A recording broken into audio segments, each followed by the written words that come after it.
Good evening, everyone. My name is Steve Edwards, the Executive Director of the Institute of Politics here at the University of Chicago, and we are pleased to have all of you with us tonight for what promises to be a fascinating lecture from economist and former Secretary of Labor Robert Reich. He has a new book out called Saving Capitalism, for the many, not the few. We're doing this event tonight in conjunction with our partners at the Seminary Co-op Bookstore, and we want to encourage all of you to purchase a copy of the book if you don't have one already.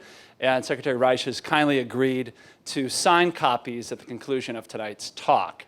Tonight's talk is part of our ongoing speaker series here at the Institute, and I should say that over the 3 years we've been on campus here at the university, we have had more than 600 different speakers. Very few of them have been repeat customers, and we're honored to count Secretary Reich among those few who've actually returned to campus. I think it's a testament to two things, his relevance as well as his actually production capacity. This is a very prolific man with his books and his film project, and we're thrilled to have him here tonight, in part because the themes of his book are relevant to everyday life, but certainly relevant in the political campaign that we're watching in the presidential race. And I think you could make a case that on both sides of the aisle, the candidates who are leading in the polls currently are in some respects responding to some of the agitation that many in this country feel about the state of their own economic lives. So we'll hear what Secretary Reich has to say about that and his prescriptions going forward. Let me do a bit of housekeeping very quickly to let you know that we are filming tonight's event, live streaming it, as we do from time to time here at the university. You can catch these and other events by going to iTunes U, and also by going to our website at politics.uchicago.edu. There's also a film crew here that's following Secretary Reich around, capturing tonight's event as well for a special project that they're working on. So that makes tonight extra special in that regard. Speaking of new media, I wanted to highlight the fact that, as some of you may know, our own David Axelrod has launched a new podcast. Last week was the first episode. It was a long-form conversation with Senator Bernie Sanders. He's followed with 2 other podcasts coming this week, and this will be a series of long-form conversations that attempt to bring some insight and deeper conversations to, and hopefully some background stories on many of the people who are shaping politics and policy today. That's called the Axe Files, and you can find that through iTunes, so I encourage you to download it and share the news of that as well. We'll be stopping for audience questions midway through the talk tonight. When we do, we will ask, first of all, that you keep your questions in the form of a question and keep them short and to the point so we can get to as many of you as possible. We'll have microphones that filter through the room and also to the area and back to make sure that we can get to as many of you as possible. So without further ado, let me stop and formally welcome to the stage here Baxter Stein, who's a second year at the college. Baxter is double majoring in public policy and political science, so he is well positioned to formally kick us off tonight. Baxter, thanks so much and welcome.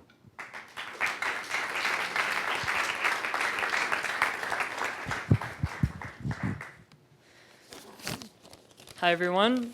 Thank you all for coming out. So today it's my, sorry, I'm going to fix this. It's my privilege to introduce Secretary Robert Reich, professor, author, political commentator, and former cabinet member. Secretary Reich currently serves as the Chancellor's Professor of Public Policy at Berkeley's Goldman School of Public Policy. Before that, he served as Secretary of Labor under President Bill Clinton, and his tenure there earned him a spot on Time magazine's list of the 10 most effective cabinet members of the 20th century. As the author of multiple best-selling books, a contributor to major news organizations and publications, and co-creator of the award-winning documentary Inequality for All, he has spent his entire career advocating for economic justice. And so today we're honored to have Robert Reich here to discuss his new book, Saving Capitalism, in which he not only critiques the status quo of an American oligarchy characterized by concentration of wealth and power at the top, but also provides a compelling and constructive call to action to make this country a better place for the many and not just the few. So with that, please join me in welcoming Robert Reich.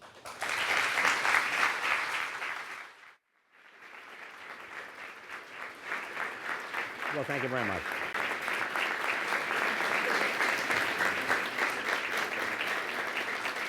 Thank you. It is such a, can you hear me? Yes. Oh, that's good. It's such a pleasure for me to be here at the University of Chicago. And Baxter, thank you, and Steve, thank you. And I just want to find out a couple of things about you first, if you don't mind, just so I know who I'm talking with. How many of you are students here at the University of Chicago? Well, that's great. Now, how many of you are economics majors? That's okay. And how many of you are political science majors? About the same number. How many of you are majors in public policy? Is that possible? All right. And how many of you are thinking about careers in politics? That's great.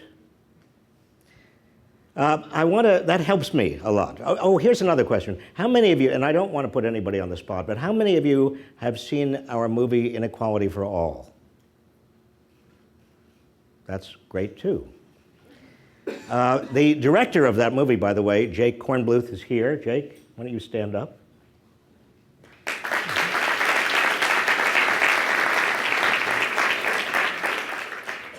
Another question. This is my last question. How many of you have heard of collegehumor.com? Okay, that's the most hands of all. Now, the reason I ask that is because I've got two children. They're both young men now. One is an academic. He's an assistant professor of sociology at Columbia. The other heads collegehumor.com. And there has been a discussion between the two of them and me over the years on how to reach you guys. And my assistant professor's son thinks the best way of reaching you guys is the way that I've always thought is the best way of reaching. And when I say you guys, I don't mean you here specifically at the University of Chicago. I mean, your generation, mostly college students we're talking about, but it could be more broadly defined. And my professor's son, assistant professor's son, thinks the best way of doing that is through teaching and also writing books, like the book that I'm now promoting around the country. My collegehumor.com son believes the best way is through film and video. And so about 4 years ago, my collegehumor.com son said to me, "Dad, I admire and I want to respect your book writing, but you gotta, if you want to reach, you've really got to do something else, film and videos." And that's really why when Jake came to me and said, "We want to do a movie about inequality," I said yes. And then Jake and I have been doing videos. I don't know, again, how many of you have seen any of them, but they're little 2.5-minute videos about public policy issues. And that has also been a vehicle for getting out the word. What word exactly is it? Well, it's a different framework for thinking about what's happening to the political economy. Now, most of you know that the median wage since about the late 1970s has, adjusted for inflation, gone almost nowhere, even though the economy continues to grow. In fact, the American economy is almost twice as large as it was in 1980, but the typical worker is not done that much better. This is in sharp contrast to the 3 decades before, from the Second World War until about 1978, where productivity improvements and also economic growth and the median wage all moved upward in tandem. So something happened in the late 70s and early 1980s, and the movie and my previous books have been sort of attempts to understand from a political economic standpoint what actually happened. This is the first book that I've written where I've really looked almost exclusively at politics. Now, when I say that, I mean the following. It's pretty clear that some combination of globalization and technological displacement have been responsible for this flattening of the median wage. And it's also pretty clear that it has something to do with education, because until not that long ago, those who had a good college education, a four-year college degree, seemed to be on the winning side of this great divide and could take advantage of globalization and technological change. That is, globalization and technological change actually added to the value of people who seemed to be able to do a lot of what I used to call symbolic analytic work. And those who were on the other side of the Great Divide didn't have very much education. So that was the framework that I used for years, writing and my research, and we used pretty much in the film. That is globalization and technological change and education. All of those could explain a lot of widening inequality. But a number of years ago, I began to worry that I was leaving out a big part of the puzzle. I was leaving out power. I was leaving out politics. Because it was pretty obvious to me, not only because of my years in Washington, but also my years as an observer of the political economy, and I'm using that phrase advisedly, political economy. It is one system. It seemed to me pretty obvious that as income and wealth rose to the top, so did political power, even before Citizens United against the Federal Election Commission, which seemed to open the floodgates to money in politics. But that was just the end of the beginning, or the beginning of the end. Even up to 2010, before Citizens United, you saw that as money and wealth and income overall went to the top, more and more political influence. Now, what kind of political influence? What does that mean exactly? Political scientists, those of you who are political scientists know there's been a lot of attempt to actually see the relationship between money in politics and political outcomes. And it's very hard to measure. There are people like Paul Pearson at the University of California, Berkeley, where I teach, and Henry Brady and others who have been looking for evidence and have found evidence, but have said to the rest of the political science world, you're looking in the wrong places. You're looking only with regard to votes, with regard to specific issues that come up on the political agenda. What you're not looking at is all the things that never make it onto the political agenda because there is so much money determining what the political agenda will be in the first place. And so a number of political scientists are actually trying to look at what gets on the agenda, what is kept off the agenda, and also beyond the political agenda itself, how public opinion is shaped by money. Now, I can give you a lot of anecdotes about this. I mean, I'm asked to speak various places. I was at a congregation last year that asked me to come and talk about some of my research and some of my findings. And just before I started, the clergyman who headed the congregation said to me, whispered to me, please, when you talk about inequality, and I know people want to hear about your findings and your frameworks with regard to inequality, just don't talk about raising taxes on the wealthy. And I whispered back, I said, why not? And he said, because some very wealthy members of the congregation would be very offended, and I don't want to offend them. Not too long ago, I was talking to a public broadcasting station, and we were talking about airing some issues with regard to inequality, including our film, Inequality for All. And I heard back, well, you know, some of the people on the board who are investment bankers would be very, very upset if we did that, and we'd better not. It was just best not to. I could give you, and use up the entire half hour we have, giving you examples of ways in which not only is the public agenda, the political agenda, shaped by money, but also public understanding, what gets discussed in the media or in congregations or in institutes.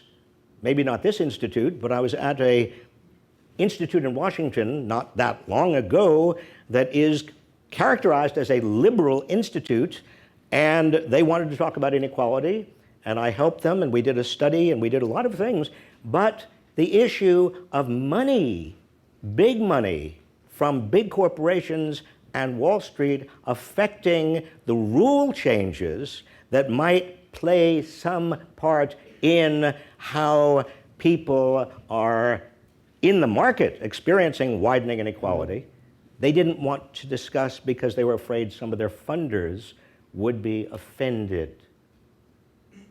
Are you following me? Power and wealth are dictating a lot of things. A lot of it's invisible. I mean, some of the invisibilities in politics have to do with rules, as I alluded to just a moment ago, that are shaping the market. I mean, rules that we take for granted. Rules like patents. In the United States, we are the only country I know of, maybe Canada actually does this too, where proprietary drug manufacturers are allowed to pay generic drug manufacturers to delay the introduction of generic drugs. That pay for delay is illegal in Europe. It's illegal in most advanced nations. Or to take another example from the world of fraud and contract, we are the only nation I know of, in fact, the Supreme Court just affirmed this yesterday, where if I am the CEO of a company and I tell my golfing buddy that something is about to happen in my company in the next 2 days that's going to affect the share price dramatically, and I tell my golfing buddy exactly what that is, that's confidential insider information, and then my golfing buddy goes and tells his friend, the hedge fund manager, and that hedge fund manager makes a huge bet. And that bet pays off because actually that is confidential insider information. But the hedge fund manager did not know exactly that it came from me, the CEO, leaking. That's perfectly legal. No other country has an insider trading law that is that broad, that permits that kind of insider information. That's a fundamental rule of the market now. And I could give you, again, we could spend the whole half hour with me giving you examples of property and contract and fraud and bankruptcy laws and bankruptcy code, other things that we take for granted as actually building blocks of capitalism that have been changed dramatically in some cases over the past 30 years as wealth and power has gone to the top and as the ability to change the rules of the market has increased among people who are already quite wealthy or big corporations or Wall Street. I've been using part of my book tour as a way of actually sitting around with grassroots groups, grassroots organizations who are reflecting a public mood that I have not seen in my lifetime before. And that public mood is, we are getting screwed. I was just in Iowa and also Missouri and a couple of other Midwestern states and meeting with, people, small farmers. I had a meeting with small farmers a couple of days ago, and those small farmers were talking about factory farms and big corporations and some of the monopolistic practices of the food processors, and they were organizing. They were actually organizing politically against some of the monopolists and factory farmers and others who, if they felt, were not only squeezing their profits, but also polluting the land and behaving irresponsibly and draining their communities of money. I also talked to small business people on this book tour who had much the same story, but instead of factory farms and big monopolistic food processors, there was another set of fairly monopolistic or oligopolistic players that they said were draining their communities, or bankers.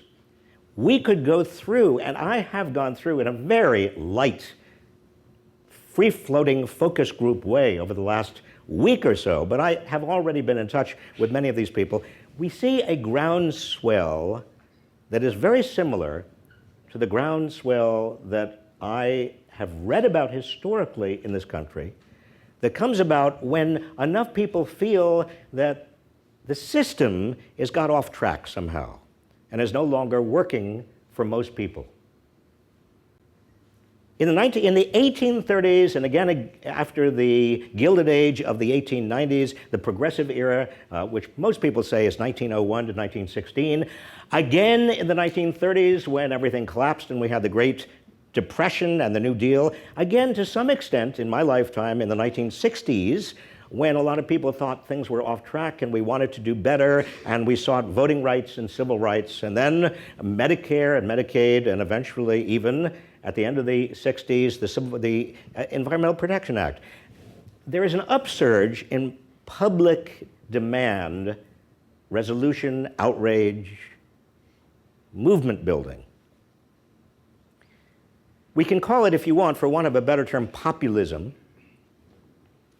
But I think that that framework and that phrase disguises two different forms of populism historically. One form that I've just given you 4 examples of really is reform progressive populism. That is, we're going to make the system work better. We're not anti-capitalist, and we're also not anti-democratic. In fact, we want the democracy to be more responsive to all of us, but we don't like what's happening at the top in terms of a formation of a kind of an oligarchy or aristocracy. The Jacksonians, for example, were not anti-capitalist, they were anti-aristocracy. And that could be said also of the progressives. Although they didn't use the word aristocracy, they used plutocracy. And it could have been said to some extent of the New Dealers. Well, I feel and see some of the same movement again, but there is a second face of populism that in this country we don't really see and haven't seen very much of. But when times get tough, when people feel the game is rigged, when people feel that the entire political economic system is off track and not working as it should, that it's unfair and loaded in some way, other nations have moved toward either communism or fascism, other forms of totalitarianism. Look in the 30s, Spain, Italy, Germany. In other words, that kind of populism is still an upsurge against the prevailing norms and the prevailing ruling classes, if you will, but it's behind a superman, a strong man, somebody who says, just don't ask questions, just stay with me, we're going to do this together, but I am going to lead the way because I am so strong and so powerful. And by the way, the real reason for your problems is them. And there's a lot of scapegoating that goes along with that kind of populism, that kind of authoritarian populism. Now, I don't want to say that in this election you can see examples of both reformist populism and authoritarian populism, because that would be too reductionist, but you can imagine, if you will. And I don't know that anything is going to happen in 2016, but the trends are there, folks. Because so many people, according to polls and according also to focus groups and every other way you want to measure it, so many people are scared, disheartened, feel like the game is fixed. Hillary Clinton, when she started her campaign, in that first speech she gave, she said something that I've never heard a presidential candidate starting a speech, starting a campaign say, and she said, and I'm quoting now, "The deck is stacked in favor of those at the top." Now, this is Hillary Clinton. This is not Bernie Sanders. This is Hillary Clinton, who is the closest the Democrats have to an establishment candidate. I can tell you I was there in 1992 when her husband launched his campaign, and he would have never in a million years said anything close to that. And why do you have that? Why even Tea Party candidates? Why even on the Republican right do you have a lot of candidates talking about and decrying what they call crony capitalism and corporate welfare, and using phrases that, if you didn't know who was actually mouthing them, could be coming from the left? Put to one side the sincerity with which these phrases are being used. Understand that politicians will not generally be saying things unless either they deeply feel them or their advisors are telling them that's what the public is very responsive to. Now, let me just summarize and tell you that I am enormously, people ask me all the time, where do I get my optimism? I am optimistic. I'm optimistic for probably 3 major reasons. Number one, because history shows that there is this tendency in America to right the ship. Number two, because there is a moral core to capitalism that I have bumped into and found again and again and again. It may seem odd to use the term morality and capitalism together, but let me explain. If you ask Americans, do you think somebody should be working full-time and be in poverty? Do you know that over 80 or 85% of Americans, depending upon the exact wording of that poll, will say, no, everybody who's working full-time should be out of poverty. In 1996, I suggested to Bill Clinton that we raise the minimum wage. It hadn't been raised in a number of years, and he was sort of sympathetic. It wasn't high on his agenda. He suggested that we do a poll, or I go to his pollster named Dick Morris. Do you remember Dick Morris, some of you? A terrible person. No, I don't want to say that publicly. Dick Morris, who did a poll, and he said, okay, I'll do the poll and I'll find out. And the next day he came back, and the poll showed that 85% of Americans thought the minimum wage should be raised. Now, most of them would not benefit from an increase in the minimum wage, but they felt it was only fair. And that poll and others like them convinced not only Bill Clinton, but also a Republican House and a Republican Senate to raise the minimum wage. There's another very deep moral principle in our system of political economy that we don't want a permanent aristocracy. And I've referred to this before in terms of oligarchy or aristocracy or plutocracy. We recoil at the notion that people should have for generations and generations and generations inherited wealth that gives them a great deal of power as well. And indeed, when I talk to people about the fact that we have two major groups that are now emerging in our population. One are the working poor that violate, by definition, the principle that nobody should be working full-time and poor, but we have a lot of working poor. I meet with them all the time. And we have another group that is emerging in society that might be called the non-working rich. And they are the heirs of a lot of money. I'm not blaming them. They are fine people. This is systemic. This isn't because they have done anything wrong. The 5 Walmart heirs, the Walton family, have more money, more wealth than the bottom 40% of Americans put together. It's not their fault. All I'm suggesting to you is that the notion of a permanent generational after generational aristocracy runs afoul of the meritocratic ideals on which this nation was founded. And the third basic moral principle that we all uniformly agree to is that people should have an opportunity to make the most of themselves. God-given talents, abilities, equal opportunity. And again, some of it finds its way into laws and provisions, and some of it guides its way and guides public discussion, but these moral principles are overwhelmingly supported, regardless of your ideology. My point with you is that when these moral principles begin to seem violated in a very powerful way, when there is cognitive dissonance between our ideals and the realities in which we find ourselves every day, that cognitive dissonance is the stuff of social change. That's the beginnings of, if you want to call it populism or talk about, use whatever term you want, the beginnings of political and social reform.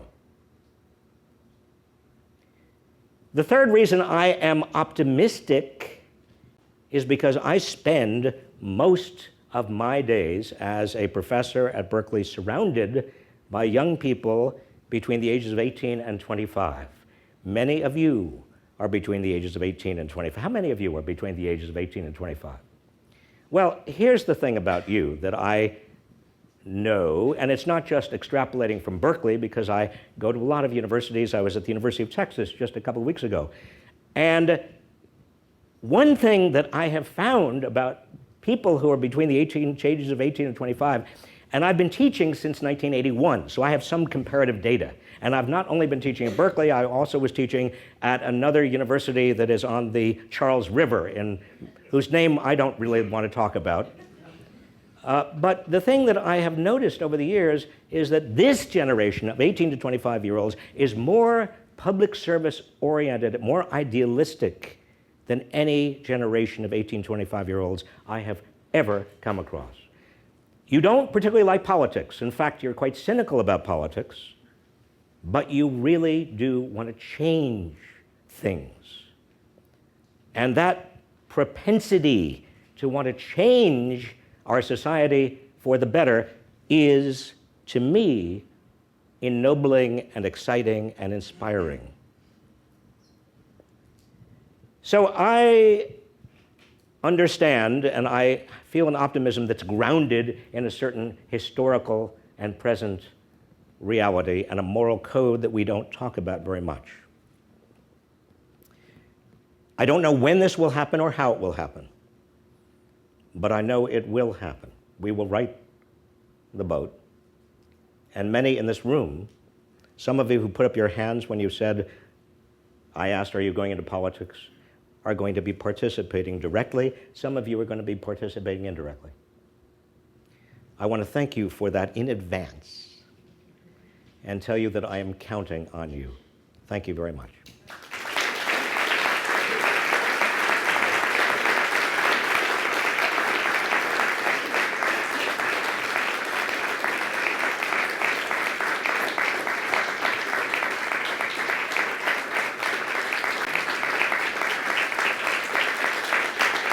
Thank you. And now what I would like to do, what I really would like to do is sell you my book, but in a less kind of materialistic and hokey way, I do want to answer your questions, and I want to engage you in a little bit of a dialogue. And so why don't you just put up your questions, put up your hands. We'll get you a microphone. I will repeat the question so we can all understand it. And again, if you could keep your statements very short, or maybe even not have a statement, but make it as a question, we can get through more questions. So, yes.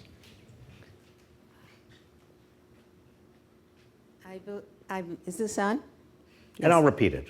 I believe at one point we had more progressive taxes. I don't hear anyone talking about moving back in that direction. If there's a groundswell of discontent, why is no one talking about rectifying this tax situation?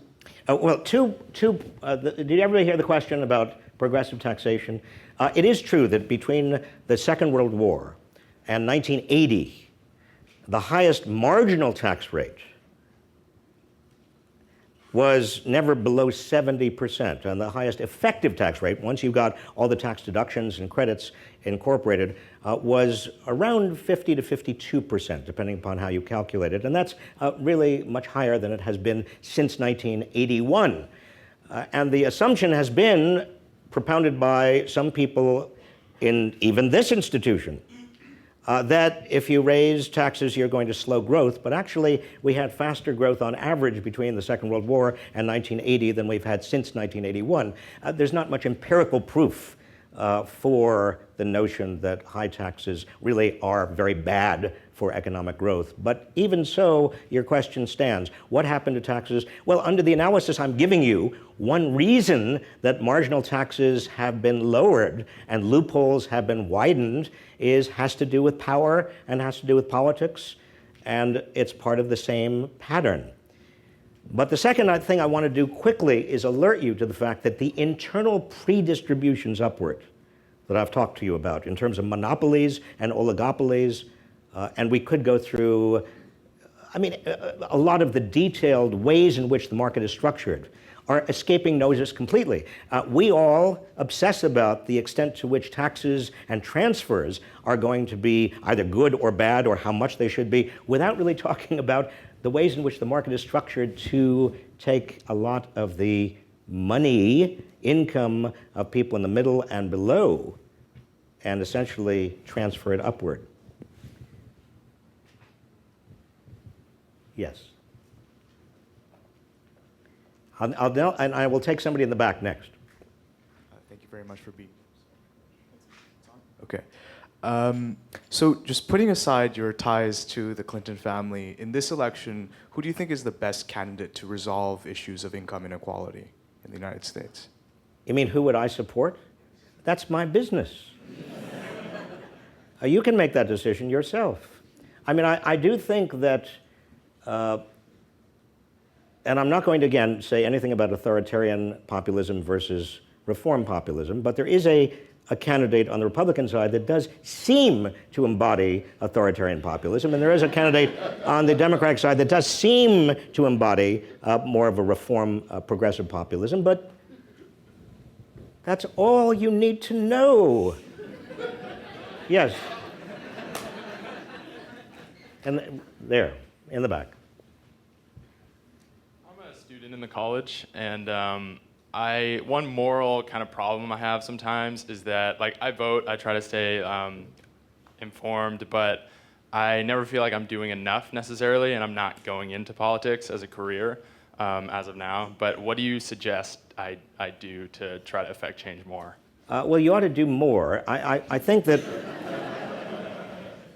we have a concept of citizenship that is very, very paltry, very narrow. It involves voting and paying taxes and serving on juries.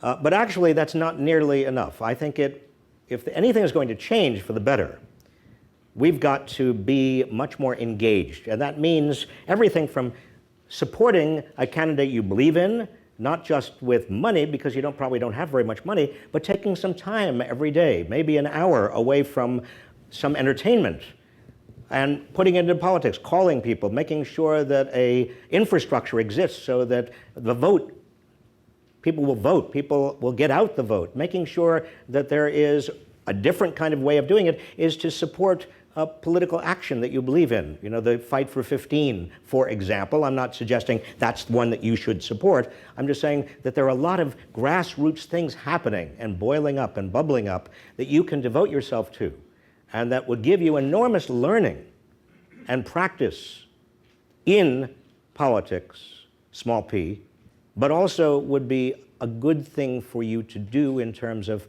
righting the wrongs of our system. Make sense? Yes. In the back, and let's have a female. Yes. So you said one of your points of optimism, I guess, is that you believe that there's a moral core to capitalism. Do you mind sort of elaborating on what you mean by that? Well, I gave you 3 moral principles. And those moral principles are based on really a lot of polling data, a lot of demographic data, and they are consistent over time. Some of it comes from the General Social Survey. I could give you a lot more data. Those 3, it seems to me, are important. I think that I've written about this, and I've come up with about 5 that I think are consistent over time and quite powerful. But if you'd like me to go into any one of them in more detail, I'd be happy to. When I say moral core of capitalism, I mean that people expect certain outcomes with regard to our political economic system. And if they don't find them in the political economic system, their own sense of fairness is offended in some way. If, for example, you have, as we do right now, huge numbers of people growing almost weekly, according to the data we get from the Bureau of Labor Statistics, who are working more than 40 hours, sometimes 50, 60, 70 hours a week, and are still in poverty. That sets up a cognitive dissonance in a lot of people's minds. There's something wrong there. We don't want that. That violates, call it, whether you like it to be called a moral principle or a normative ideal, however you want to phrase it, it's violative of what we believe the system should be doing. And it's not just, sometimes when I talk about this, I talk about it in very efficiency terms, or I talk about it in terms of, well, you know, a lot of the rest of us, in order to make sure that people who are working full-time stay out of poverty, we've got to have a lot of transfer payments to them, and it costs the rest of us a lot in terms of housing vouchers and Medicaid and food stamps, and we could go into that kind of a discussion, but that's really not the core of that discussion. It's not really about transfers or about inefficiencies. It really is much more about a sense that this is fundamentally wrong. Yes, in the back. What are your thoughts on reforming the courts? I'm sorry, about reforming the courts? Yes. Well, if you're talking about Citizens United particularly, or are you talking about the fact that so many state judges are elected and there's so much money pouring into particularly elections at the state level for judicial positions and even for attorneys general? I mean, that to me just begs corruption. I mean, that is one of the most corrupt systems I can imagine. So there are a lot of issues with regard to justice that get tainted by money and offend, if you want to go on with that discussion, offend our sense of fairness and fundamental morality. Again, I want to stress to you, political science majors and economist majors and others, that something you know already, up until Alfred Marshall, 1890, when Alfred Marshall wrote his extraordinary Principles of Economics, in the 19th century it was all political economy. We did not draw a distinction between politics and economics because we saw it as one integrated system. And I'm suggesting to you that although it is very useful and valuable to study microeconomics and macroeconomics and political science, it is also incredibly important to see the connections, as I've stressed in this discussion. And by the way, in the 18th century, it was not even political economy. Adam Smith, as you know, talked about himself, described himself as a moral philosopher. It was all about what is a good society and how do we get to a good society. And his theory of moral sentiments, he thought, was a better book than his book about the wealth of nations. Yes.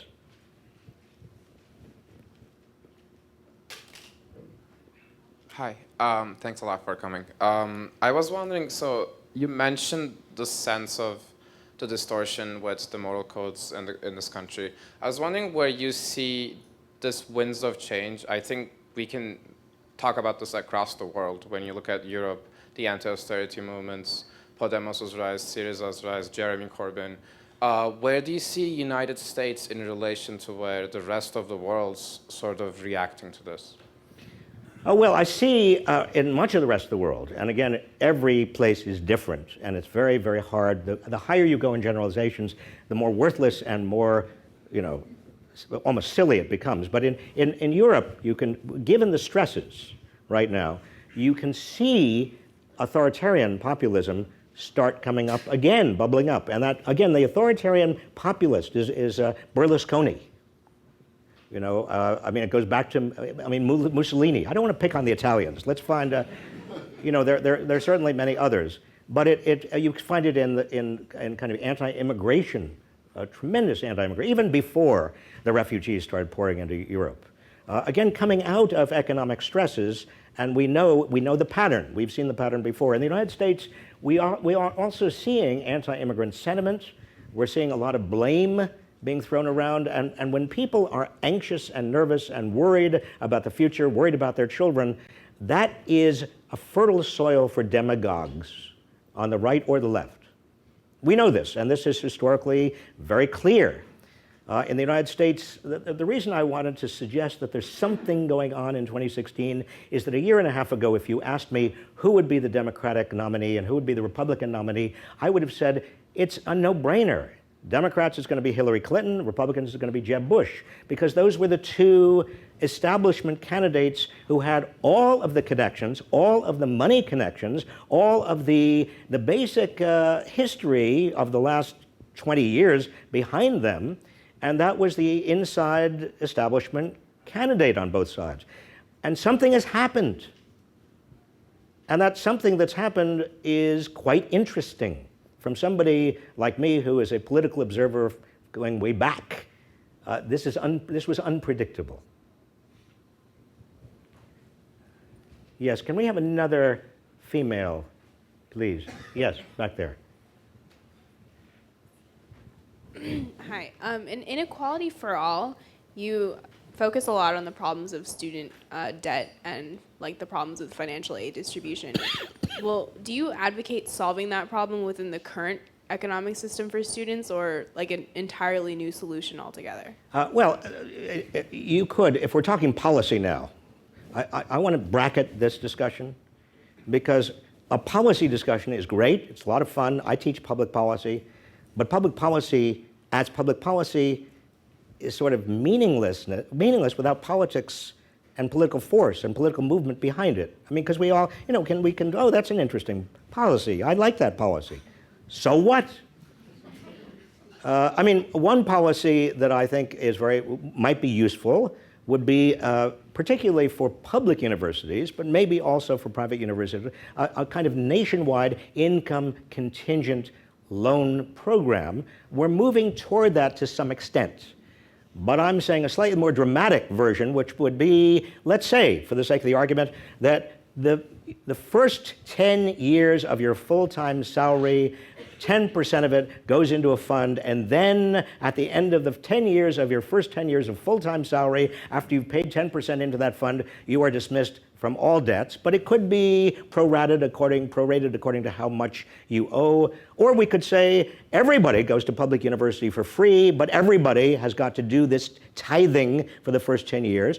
Or, more ambitious still, we could say bankruptcy is going to be adjusted so that right now nobody who has a student debt problem can really reorganize their debts in bankruptcy. That's partly because the student lending lobby made that provision. Well, maybe we should say that if you've gone to a university or a college that has a very, very high expense and also a very low graduation rate, or maybe regardless of what the graduation rate is, if you've gone someplace and you find yourself in trouble, maybe you should have access to a bankruptcy reorganization, and that would give you more bargaining leverage with your creditors. You see, we can go in a lot of directions with student debt. And I think there is a lot of political pressure to do that. And then we could have an interesting policy discussion about, well, what are the negative consequences? Does that dry up the student debt market, or what are the costs? Are there sort of well, I'm getting into policy speak, and I really don't want to go in that direction. But thank you. Yes. First of all, sir, it's been a privilege to have you here today. I thoroughly enjoyed it, and I always speak for everybody when I say that they've enjoyed it too. My question for you,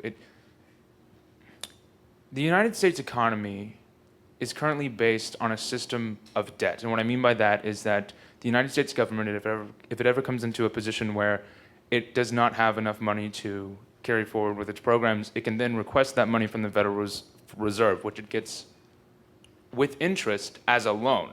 That money is then allocated to the banks around the nation, and then they allocate that to the citizens on a loan. So essentially, our entire system is based in a circle of debt. Now, my question to you would be, to the future politicians and economists in the room, what could we possibly do? Like, what would be the first steps we would have to take to break this vicious cycle, this form of economic slavery? The first thing, did everybody hear the question? Did everybody hear the question? First thing we need to do is agree that it's not a vicious cycle. That is, there's some very good and important reasons why you might want to finance a chunk of the economy with debt. You are in trouble if the debt-GDP ratio continues to grow and gets out of control, because then you can find yourself really in a vicious negative cycle.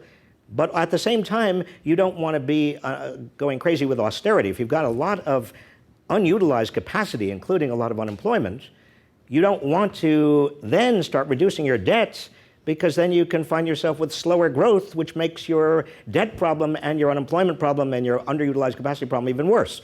And also, you want to take account of the fact that some of your spending, that may be debt spending, is investing in future productivity, particularly education and infrastructure. And you don't want to not do that because you are worried about the debt. If the return on that public investment in terms of public return is greater than a reasonable assessment of what the cost is, you want to do that despite the fact it may be debt financed.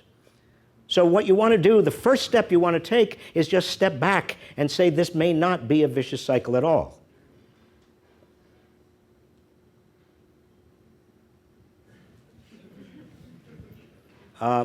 Yes. How's it going? Thanks for coming. You know, I don't think we've done an adequate job of engaging impoverished populations in this country, nor addressing poverty in general, particularly in rural and urban communities of color. Do you have any thoughts about what we may be doing wrong, or an on-ramp to how we go about addressing poverty in these communities? Well, if we had several hours, we could have a great discussion. And we could have a policy discussion. Again, with a caveat, the policy discussions are somewhat meaningless unless we've got political power behind good ideas. But let me just say two basic themes that I think have not received enough attention. Number one, we are seeing more geographic segregation of impoverished communities than ever before, more widely segregated and more concentration of poverty, which creates a kind of intensification of the poverty problems. It's hard to get out of areas of intense geographic poverty for a whole variety of sociological reasons, and we know them, we intuit them, and we don't have to go into them now. But so one of the answers, presumably, is to try to reduce the geographic concentration of poverty. And we can talk about ways you might want to do that, policy ways. We can get a very wonkish discussion about inclusionary zoning and how you might build transportation systems and so forth. The second thing I want to emphasize with you is that some people say, don't worry about inequality, don't worry about the middle class, don't worry about median wages, just focus on poverty.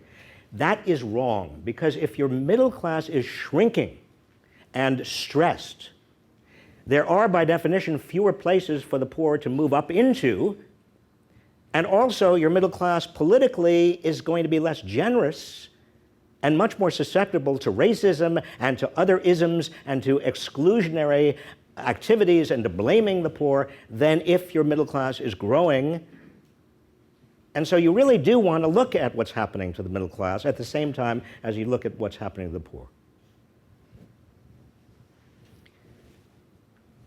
Yes, sir. At the beginning, you gave a brief call out to automation as a problem, but you didn't bring it in. That seems like an extravagantly important problem to me, with the power of computers multiplying by 2 every 18 months or so. We used to say that automation would put a lot of people out of jobs, but it would create a whole lot of new jobs. But now it seems we've gotten to the point where it only puts people out of jobs. And this is something somewhat outside the scope of the economic analysis that you've been giving. I wonder if you could comment on it. Yeah. Well, when I started out, I said that there really are 3 pieces to the inequality, widening inequality, stagnant wage puzzle. One is globalization, the second is technological change, and I've spent a lot of time on both of them and would be happy to talk a little bit with you about that second. In my new book, I do devote several chapters to where we're going and what we need to do. But the third is politics, and the reason that politics is so important, even with regard to dealing with technological change, is the following. Now, there are some people who say, and I respect them, they say technology has always displaced jobs. There is nothing new here. This has been going on for centuries, and just don't worry about it. People will be displaced from jobs and they'll get other jobs.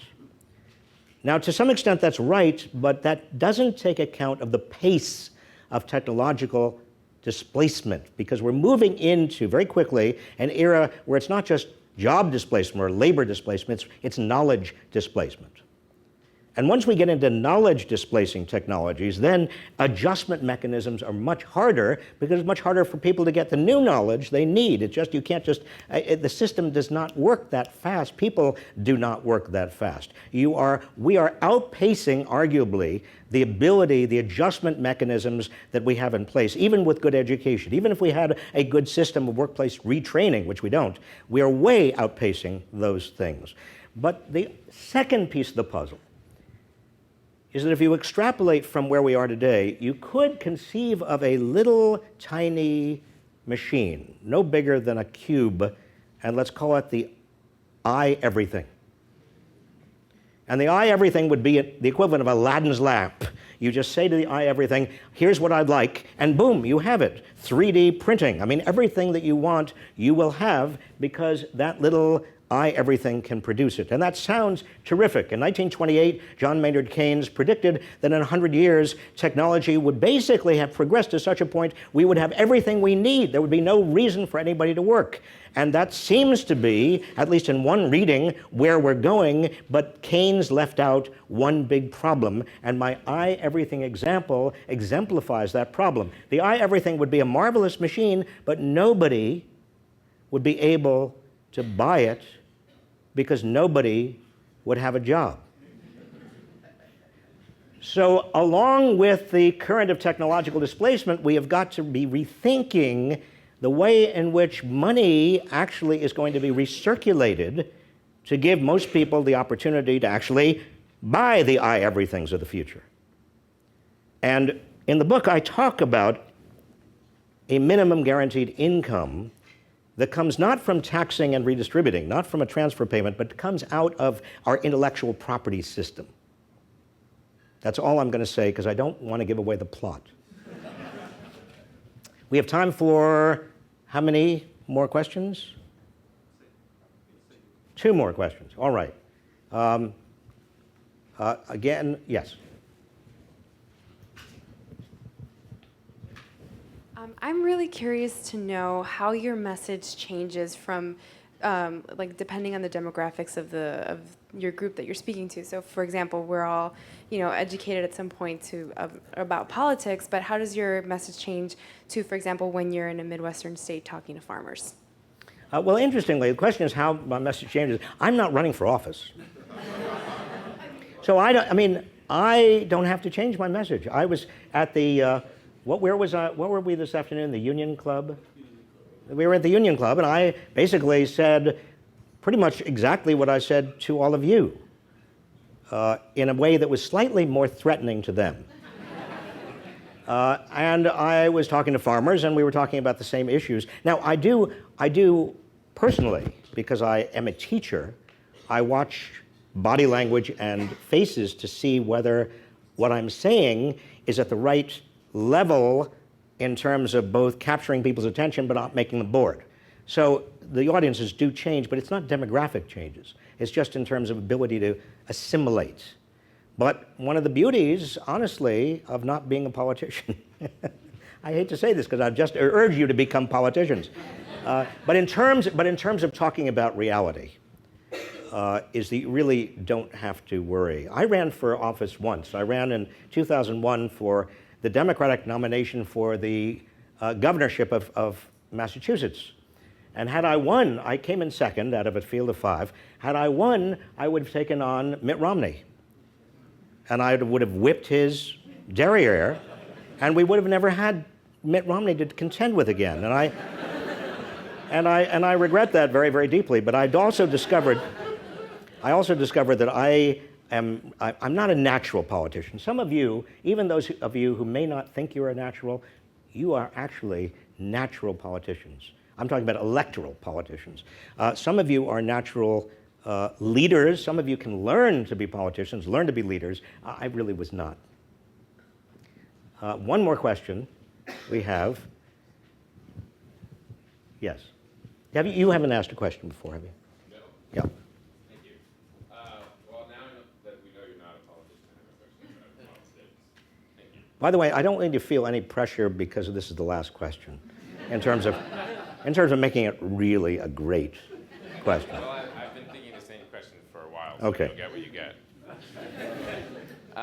You were talking earlier about the ways that the economy and big corporations affect legislation and the rules. I have a friend who works for a powerful senator in Washington as a staffer who I think tries to work on some of these issues. And he says, after working in Washington, the fundamental problem, or the most important problem, is actually a mundane one, which comes to the details of legislation. But there's all these technical details about whatever the industry is, and the only people who actually know the vast majority of the details in a big bill are the people from the industry. So I'd wonder what you think about that and how we could do anything about that. Well, I've been there and I've done that, and I understand that. But that assumes away the sort of most interesting question, and that is whether there is such a thing as neutral expertise in the public's interest, rather than expertise that is only in the pay and interest of a particular company or industry. I think there is. I think that there is a way. Many of you are studying public policy. I mean, I hope many of you studying public policy actually find yourselves in positions in which you can advise government on the details that are in the public's interest in terms of where an industry is going, or the aspects or the detailed aspects of industry, without relying on lobbyists. There is so much money in Washington today that it is very difficult to keep your principles because the opportunity cost is very high. When I came to Washington in 1967 as an intern for Robert F. Kennedy, Washington was a very seedy place. The opportunities for making a lot of money were not there, and only about 6% of retiring members of Congress became lobbyists. Today, Washington is a glittering emerald city. The 3 of the 5 counties around Washington, D.C. are among the richest counties in the United States. And the lawyers and the PR people and the lobbyists are making boatloads of money, and 50%, 50, half of all retiring members of Congress become lobbyists. In that atmosphere, it is very hard to get neutral expertise. But it is even more important than ever. So on that upbeat note, thank you all very much. I'm going to be signing my book. Thank you.